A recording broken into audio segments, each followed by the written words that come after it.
How we doing, guys? Good. Kind of anxious to, my first time being a part of this rivalry. It's kind of interesting when I look at what did it start? 1893, 104th meeting.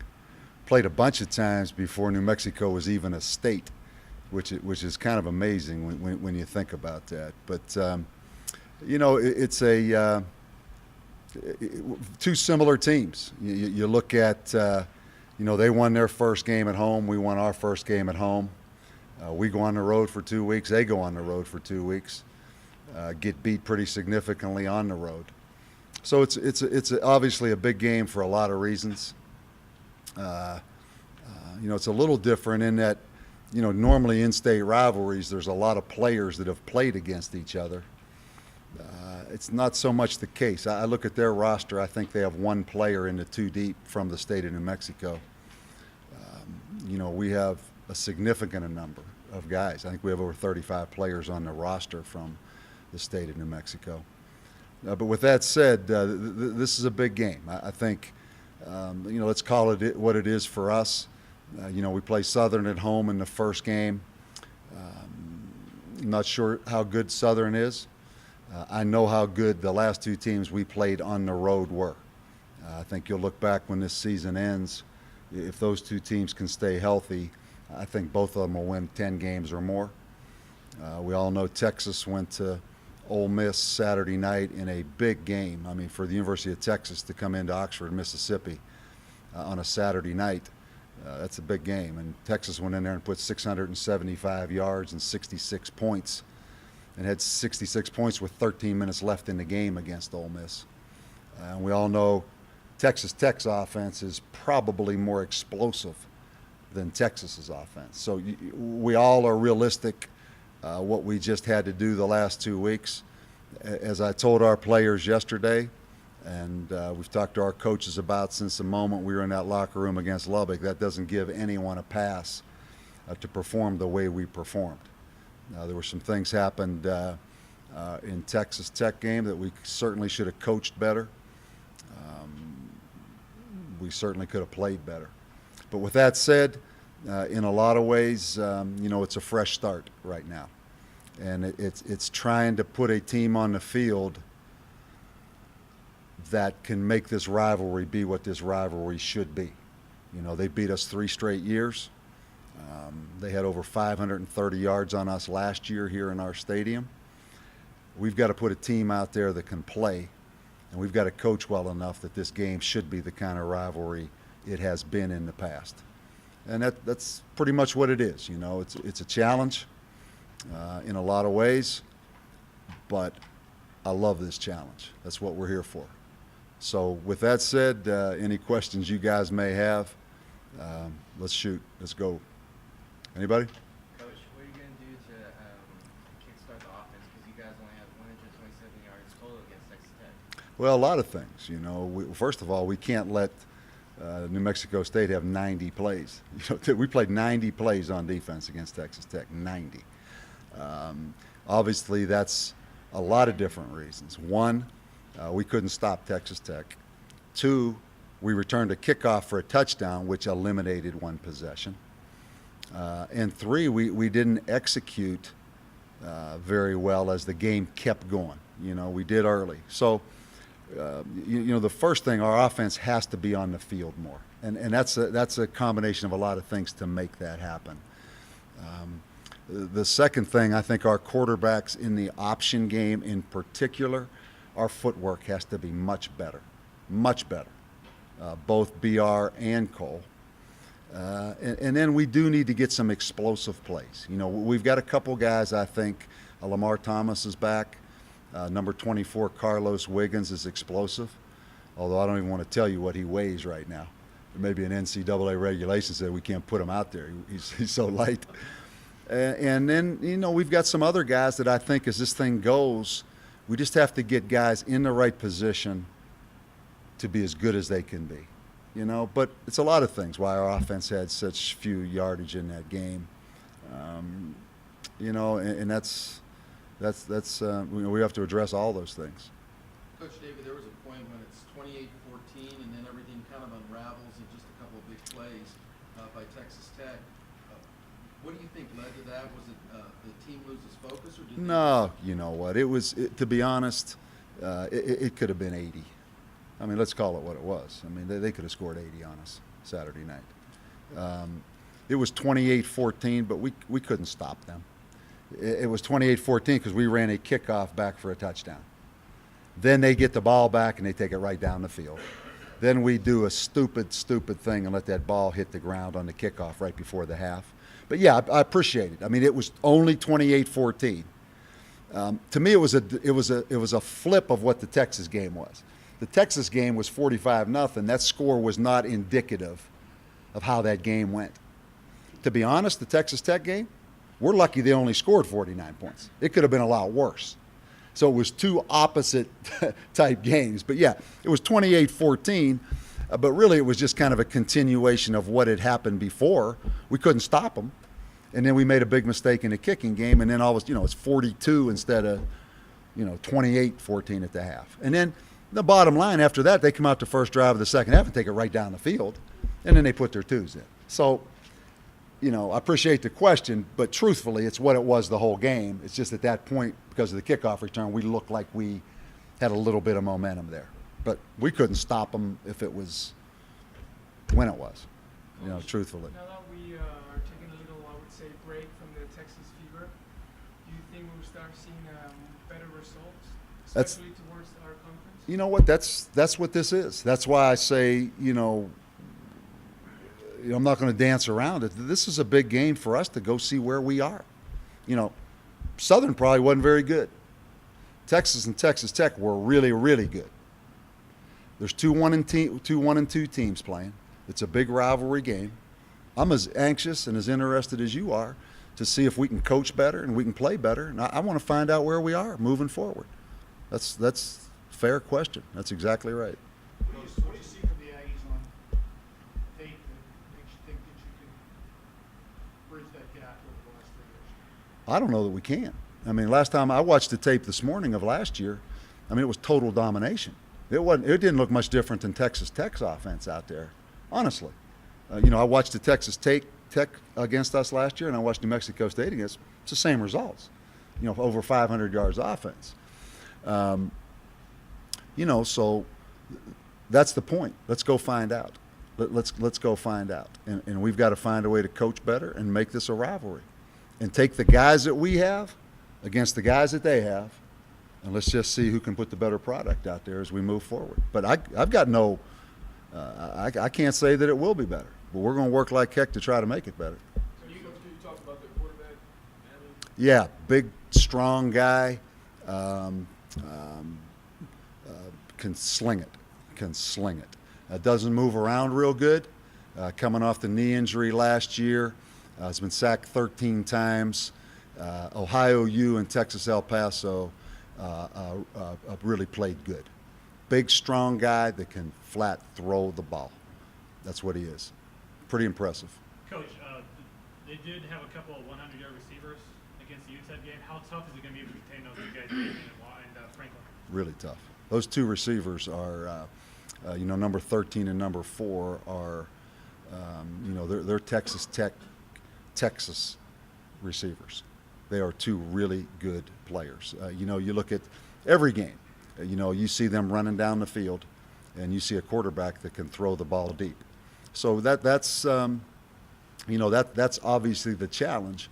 Now, with that said, if we get into the Texas Tech problem where we spend so much focus trying to keep those receivers from running down the field that they line up and just run the ball on us, then we don't stop anything. That's the dilemma. When they take those receivers out there and you say, listen, we need to spread out and cover down on those receivers and maybe double cover those receivers, then you don't have enough to stop the run. And you saw that happen against Texas Tech, where Texas Tech just ran the ball on us because we had to spread out and play so much zone coverage. That's always the dilemma. And then if you play man-to-man, which you keep more guys in there to stop the run or to pressure, well, can that guy playing one-on-one out there cover that guy, or is that a catastrophe? That's the dilemma we're in as we build this thing going forward. How much does some of the getting banged up in the secondary has that effect? affects pretty much. You know, I mean, we played Texas Tech. Freddie Young didn't play. We started Matt Raymer and Branch at safety. We started a true freshman, Cranston Jones, as nickel. In the first quarter, Matt Raymer and Cranston Jones are done for the game. Now Destry Berry's out for this game, who played limping around. Tabana, who was 162 pounds, had missed 3 weeks, played 70 plays against Texas Tech. So, yeah, it's a dilemma. Right now, as we stand here today, Freddie Young is out, Destry Berry's out, Cranston Jones is out, and Matt Raymer's out. Julian Lewis was out before the season started for the season. Zoe Williams has been kicked off the team. Zach Dansel left last year. So yeah, I mean it's getting enough guys out there. But we got enough guys. We're gonna put 11 guys out there. Coach, can you talk about Chase Clayton? He's been explosive. Yeah. He plans to get involved in any other aspect. Definitely. Chase Clayton. Again, you know, we're just starting. Chase Clayton had a knee injury the first time we scrimmaged in the spring. So we had Chase Clayton for 3 days, and he was out all spring. I'm telling you, he is an explosive football player. Obviously, on those kickoff returns, you watch him on kickoff coverage and punt coverage, how he runs down that field. We have to find ways, again, to get number 25 some touches on offense. We really do. And that's what we're doing. You know, we're finding out who we have, who the real guys are, who the playmakers are, and finding a way to get them in a position to be successful. That's what coaching is, more so in our case, because we probably don't have quite so many guys, and we're just getting started. That's what we're doing. But 25 is a great example of a guy that I think is a good football player and a guy that wants to be a player. So, yeah, try to get him some touches on offense. Coach, how much does Lensmeyer help in your preparation for this game? He's probably going to play about 25 snaps for us Saturday. Yeah, so if, you know, depending on how his conditioning is, he'll be a big factor for us. You know what? Probably about as much as Zach Doherty, who was a linebacker here in the spring, who left out of here and is on their team now, helps them. Not much, to be honest. You know, there's no real secrets. Just like against Texas Tech, there were no real secrets. We kind of are what we are, and they are what they are. So it helps us because we have a really good coach here to coach our guys, regardless of who we're playing, and a really good recruiter here. Because I notice a lot of those guys that we're talking about trying to cover, he recruited when he was at New Mexico State. But as far as this game, Rob, what's the personality on defense? Are they aggressive? no, you know, they can be. I think mostly he wants to be a man-to-man guy. He wants to line up, and you know, he's got an NFL background. They want to line up and play man, is what they do first. But they're not a real big blitz team. They've played zone a lot, you know, so they're not a just you know, blitz you every down, exotic scheme defense. I expect he's going to try to play a lot of man-to-man on us, and you know, I'm kind of anxious to see. Because we play against our offense a lot, so I'm anxious. But I think he wants to be man-to-man. Have they seen any option that they played against any other? They haven't. You know, Ohio U was a little pistol, but not really like us. You know, so yeah, I mean, it's the first time they're going to play that style. Yeah. Coach, are you guys going down there with the mindset of underdogs? I don't know. You know, we yesterday did a lot of things, as we always do when we play a rivalry game. You know, I would think when you've lost 3 straight, you know, when the game statistically was what the game was last year, you know, I would think you'd have to be the underdog going in.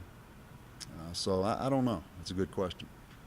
Coach, what makes a rivalry game different than a normal game? You've been a part of a lot of rivalries. You know, just picture today in Albuquerque, how many people in those offices either went to New Mexico State or went to the University of New Mexico. That's the first thing. You know, how many families in this city had maybe one sibling go to Las Cruces and one sibling stay here in Albuquerque. So, I mean, that kind of says it all right there. And, you know, you got two schools that both have New Mexico, one University of New Mexico and one New Mexico State. That means something. You know, you're fighting for something right there. I mean, it's significant. It's significant, yeah. What have you found to be like an interesting thing when you study this rivalry and look at how the two teams have played maybe close together or even the last Yeah, I think, well, first, I think it's interesting that you're playing this game before New Mexico's even a state. You know, we're having a centennial celebration, and I look back and the first game was played in 1893. I mean, that's serious now. You know, you're playing a game before it's even a state. I think there's been different trends. Would we win 6 straight at one point? Then they came back and won the last 3. So, yeah, but through all that, I'm looking at a program that has a 3-year head start on us right now, that I think's recruited very well, and they're very athletic. And right now, we're trying to catch up. Right now, we're trying to catch up, is how I see it. You mentioned last week that the team's fundamentals look a little bit better than Texas and against Southern. Now that you've watched the tape, how did it look against Yeah, Texas? I'll tell you, fundamentally, we weren't bad. I mean, kicking game, we're getting better. Defensively, just fundamentally, honestly, we're getting better. Offensively, we probably got a little sloppier in the second half against Texas Tech. I mean, if I had to say, I was disappointed more with how we went backwards. Looking at it like we're really coached well offensively, we went backwards just a little bit in that second half. Maybe because we weren't going to catch up. Maybe they caved in a little bit. Maybe Texas Tech was, whatever it was, fundamentally, offensively, I thought we went backwards just a little bit against Texas Tech. Defensively, we're actually starting to play better fundamentals and technique. Now, we didn't match up particularly well against Texas Tech, but I think we're starting to get a little bit better kicking game and defensively than what we were in the first game against Southern. You know, even though the results don't really, obviously show that. But we got to get the offense now cleaned up, We got a little bit sloppy in that game. 2 of the first 3 plays against Texas Tech, we line up in illegal formation. 2 of the first 3 plays. We got a senior wide receiver who lines up the same guy 2 of the first 3 plays. We've had 5 misalignment offensive formations in 2 games. 5 times we've lined up in the wrong formation, just getting lined up. So we've addressed that, and I brought guys in individually that did it.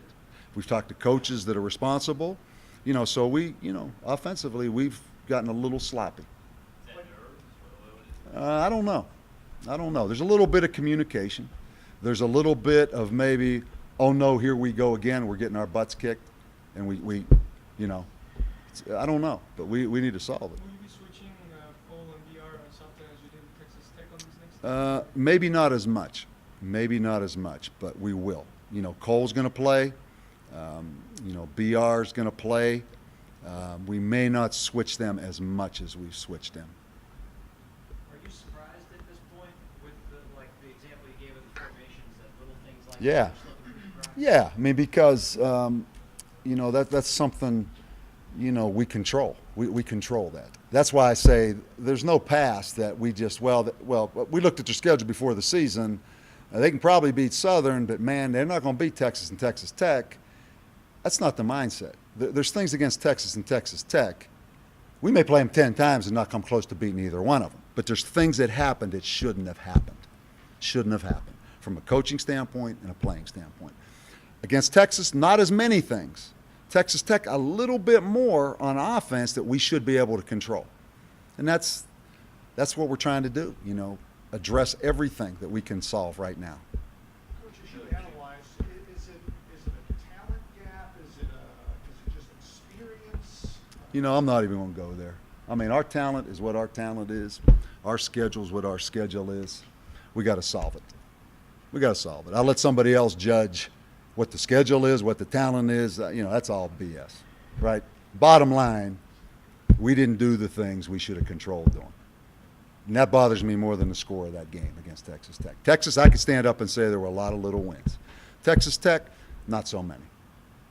So we've got to get better.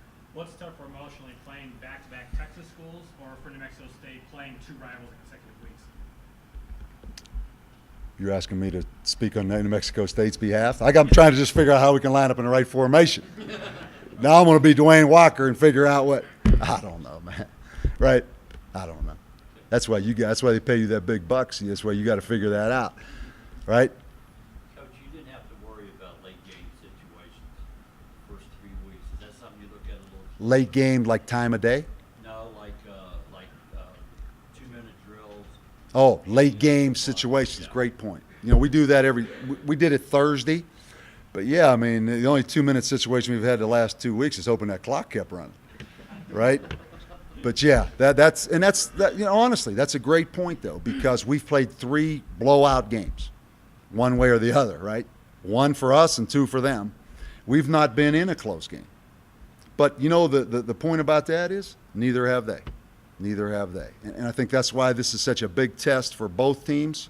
You know, I can't speak for them, but yeah, I mean, we've not been in a situation where there's 1 minute and 30 seconds left and we have 1 timeout and we need a field goal to win and we've got a clock management and we're just building. There's a lot of unknowns, you know, that I'm anxious to see for myself. I'm anxious to see for myself. What's the mood of the team right now? It's such a young team. Is it hard to keep them? No, I think the mood's outstanding. I mean, honestly, I mean, the coaching staff, the players, I think we've done a good job of that. I think we've done a good job of narrowing the focus. You know, don't worry. I told them at halftime at Texas Tech, let me worry about the ramifications of giving up 400-some yards in the first half. That's a new experience for all of us. That's embarrassing. Let me worry about all the big ramifications of the results or what happened. You just worry about focusing on what we can control. You know, and I mean, I feel great about that part. These kids have been great. These coaches are working their butt off. You know, I feel great about that. Honestly, I do. I mean, the discipline part of it, yeah, we got some little things. That's not an issue. The effort part, we got some little things, but that's not the issue. We got to get better. We got to get better. Okay? All right, guys. Thank you. Rick, how many of these?